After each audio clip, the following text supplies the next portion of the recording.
저희 팀 보고 너네 사기꾼이라고까지 불렀어요. 남의 기술 들고 와서 뭐 이렇게 사업하려 드냐 이러셨는데, 법인 설립 1년 만에 CJ나 포항공대 기술지주로부터 10억 원의 투자를 유치하고 현재까지는 15억 정도의 투자금을 가지고 사업을 하고 있어요. 사람이 하면은 레고 공룡 해와라라고 하면은 레고를 쌓아서 만든 공룡, 이게 다 네모한 게 나오는데, 이 AI가 만들었던 거는 디자이너 분들이 보시기에는 오히려 그게 신선했던 거죠. 사람이 하지 않는 접근이니까. 그래서 가장 처음 협업을 시작했던 SJYP, 신세계 인터내셔널, 이랜드하고도 협업을 진행을 하고 있고, 동대문에 있는 수많은 브랜드들하고도 협업을 하고 있습니다.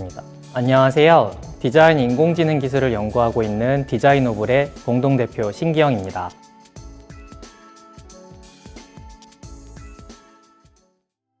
중학교 1학년 때인데 아버지께서 어느 날 약주를 하고 들어오셔서, 아들아, 외국 사람이 주인이고 한국 사람들이 많이 다니는 회사하고 한국 사람이 주인이고 외국 사람들이 많이 있는 회사 중에 어느 게 한국 회사인 것 같니? 딱 이렇게 물으셨거든요. 나중에 나이 들어서 보니까 아버지가 그때 뭐라 하셨었냐면, IMF 구제금융을 받으면서 한국의 구조조정을 해야 되는데 그 업무의 한복판에 계셨더라고요. 아들아, 너는 유능한 경영인이 돼서 한국에 다시는 이런 비극이 없게 너가 기여했으면 좋겠다라고 말씀하신 게 되게 와닿았었어요. 그렇게 처음 경영에 관심을 갖게 돼서 한국적인 경영이라는 걸 배워보려고 삼성전자 무선사업부 전략마케팅팀, 핸드폰의 본고장인 유럽에 가서 스마트폰 열심히 팔았어요. 그러다가 우연찮은 계기로 사장단 회의나 이런 데 들어갈 수 있는 기회들이 있어서 가서 회의를 하다가 느낀 게, 저는 마케팅, 재무 이런 거 잘하면 앞으로 계속 회사에서 많은 일들을 할 수 있다 생각을 했었는데, 의외로 기술을 알아야 되겠더라고요. 바이오, 메디컬, 아니면 전기전자, 통신 이런 거 아니면 컴퓨터, 이 셋 중 하나는 적어도 할 줄 알아야겠다 싶은데, 그나마 컴퓨터는 논리니까 열심히 한번 해볼 수 있지 않을까라는 착각을 해서 열심히 찾다 보니까 인공지능 하는 교수님들이 계셔서 지원을 했고, 좋은 인연들이 이어지면서 포항공대에 입학을 하게 됐습니다. 회사 그만둔다고 할 때 그 인사팀에 있는 동기도 그렇고, 너 내일 고가 결과 나오면 퇴사 안 할걸? 막 이렇게까지 얘기했는데, 진짜 지금 안 배우면 아마 못 배울 것 같다는 생각을 했고, 되게 어렵게 배웠어요. 여러 가지 컴퓨터를 배우고 나서 모바일 앱으로 돈 벌 수 있는 건 아마 이 시기가 마지막이겠구나라는 판단에 첫 창업에 도전을 했었어요. 포항이 성비가 굉장히 불균형한 도시여서 궁극의 소개팅 AI를 만들어보자. 취향이라든가 이런 걸 분석하고 추천하고 그런 AI 엔진을 만들었어요. 결과적으로는 한 1년 열심히 했는데도 게임이 안 되겠구나라는 걸 알게 됐거든요. 내가 경영도 배운다고 배웠고 컴퓨터도 배운다고 배웠는데 컴퓨터로 돈 되게 하는 이 연결을 지금 못 시키는구나. 이거를 어디 가서 조금 배워야겠다는 고민이 많이 있었어요. 그때 IBM이 한국에선 유일하게 AI, 왓슨 이런 거 하면서 사업을 전개하고 있어서 저기 가서 저걸 좀 배워야겠다 싶어서 휴학을 하고 IBM 가서 일을 한 거죠. 감사하게도 회사에서 좋은 프로젝트들을 맡겨주셔서 경험을 하고 나니까 그때 딥러닝이 딱 나온 거예요. 제가 배울 때는 뉴럴넷은 컨트롤하기가 어렵고 성능을 올리기가 어려워서 기피하는 알고리즘이었거든요. 완전 판도가 바뀐 거예요. 강화학습이라든가 새로운 개념들이 나오면서 고민을 되게 많이 했어요. 지금 당장 회사 다니면서도 재밌는 경험들을 할 수 있을 것 같기도 한 한편으로, 저걸 안 배우면은 사실 컴퓨터 배우려고 삼성 그만뒀던 의미가 없는, 이 고민하던 차에 평소에 좋아했던 형님이 이거를 배우고 오는 게 넌 맞을 거다라고 얘기를 해줘서 새로 딥러닝을 또 막 코피 터져가면서 배운 상황이었습니다. 이제.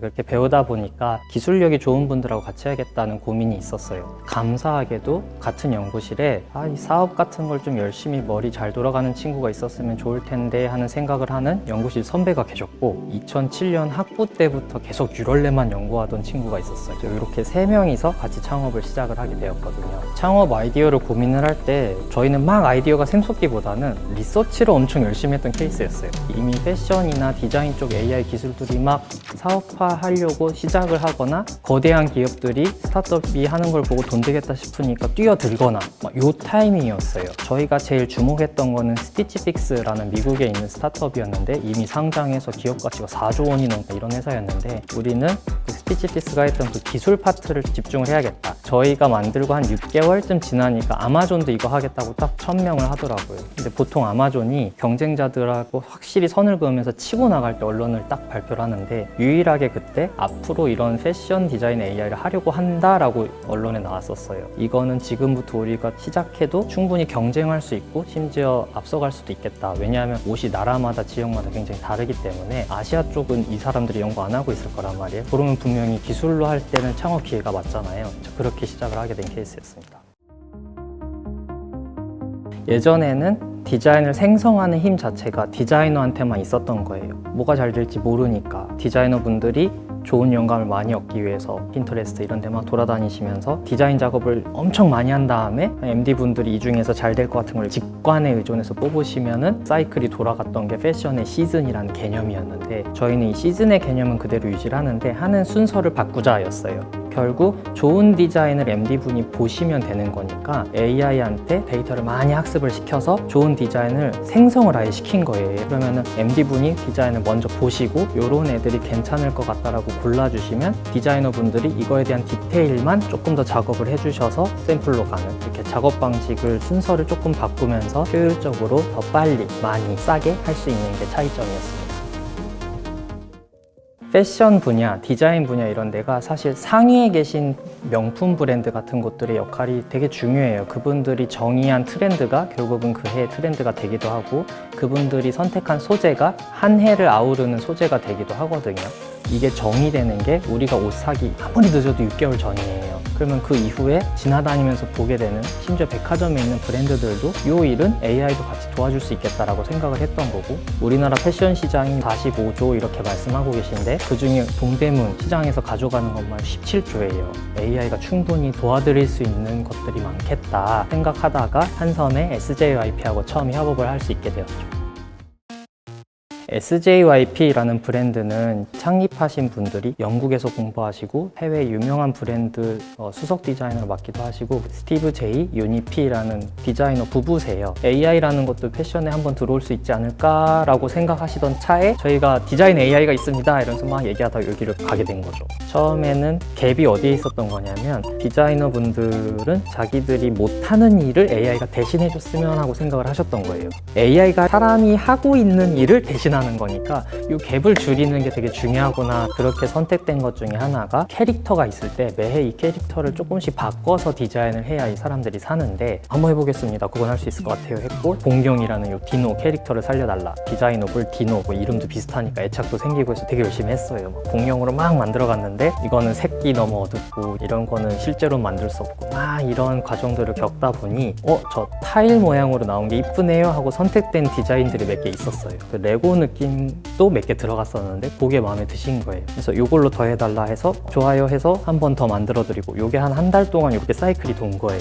그렇게 해서 결과물을 보내드렸을 때 사람이 하면은 레고 공룡 해와라라고 하면은 레고를 쌓아서 만든 공룡이 다 네모네모한 게 나오는데 이 AI가 만들었던 거는 지느러미랑 이빨 이런 데 몇 개는 레고로 딱 들어가 있고 어떤 데는 또 공룡 원래 모양을 남겨놓고 막 바깥에 레고가 또 뿌려져 있고 이런 디자인이 나왔는데 디자이너 분들이 보시기에는 오히려 그게 신선했던 거죠. 사람이 하지 않는 접근이니까 요거를 살려서 이렇게 해보면 좋겠다라고 최종 결정을 해주셨고 그 뒤부터는 본연의 이제 패션 사이클이 도는 거죠. 제조해서 유통해서 판매하는 형태로 이제 협업이 진행이 되었습니다. 굉장히 좋은 기회였죠, 저희에게는. SJIP랑 이런 걸 했습니다 라고 말할 수 있게 되기 전까지는 이런 기술을 만들 수 있습니다 이렇게 말하고 다닌 시기가 있었거든요. 그때 만나뵀던 분들 중에 한 분은 저희 팀 보고 너네 사기꾼이라고까지 불렀어요. 남의 기술 들고 와서 뭐 이렇게 사업하려 드냐 이러셨는데 딥러닝이라는 걸 당연히 저희가 만든 건 아니잖아요. 이런 기술들을 활용해서 AI를 디자인 AI로 만들고 패션에 조금 더 특화시키고 접목시키겠다 이제 이런 얘기를 했던 거였는데 그렇게 구현화된 기술도 없고 아직 실적도 나오지 않았던 시기가 제일 힘들었던 시간들인 것 같습니다. K-스타트업 2019에 참여했던 이유는 조금 더 많은 사람들에게 회사를 알리고 싶은 마음이 컸고 공교롭게 그 행사 일주일 후에 결혼을 했었어요. 예비 장인어른 장모님이 자네를 믿네 잘할 거다 이렇게 말씀을 해주셔도 얼마나 불안해 하셨을까. 회사 다니다가 공부 안 됐다가 창업 안 됐다가 뭐 하는 친구일까 이렇게 궁금해 하셨을 거라 생각을 해요. 근데 그래도 한국에서 가장 큰 대회에서 공이 있는 상을 받고 나니까 되게 열심히 하는 친구구나 하는 시그널은 보내드릴 수 있었던 것 같아서 그렇게 개인의 성취도 굉장히 컸고 회사 입장에서는 이거 덕분에 그래도 말을 조금 편하게 시작을 할 수 있게 되었어요. 패션 AI가 딥러닝이 막 이렇게 설명해도 제가 말한 거에 한 10%도 사람들한테 아마 안 남을걸요. 근데 저희 작년에 도전 K 스타트업 2019년에서 대통령상 받은 팀이에요. 이렇게 하면 적어도 그거 하나는 쉽게 머리에 남을 수 있으니까 좋은 형용사를 하나 얻을 수 있었다 생각을 하고 상금으로 받았던 거를 잘 아껴 써서 새로운 도전도 해볼 수 있었고 더 많은 사람을 고용할 수도 있었고 그런 것들은 회사에 또 큰 도움이 되었다고 생각합니다. 올해 여름 또는 늦어도 가을부터는 굉장히 다양한 브랜드에서 저희와 협업한 상품들을 만나보실 수 있을 거라고 기대하고 있습니다. 디자인을 안 배우셨어도 디자인을 만들 수 있는 툴을 저희가 요즘 만들고 있거든요. 평상시에 디자인, 옷 이런 거에 관심 있으신 분들은 되게 많잖아요. 저희랑 그런 거 같이 만들어서 창의력이 제품으로 다 연결될 수 있도록 앞으로는 그런 플랫폼 회사로 조금 더 진화하려고 준비를 하고 있습니다.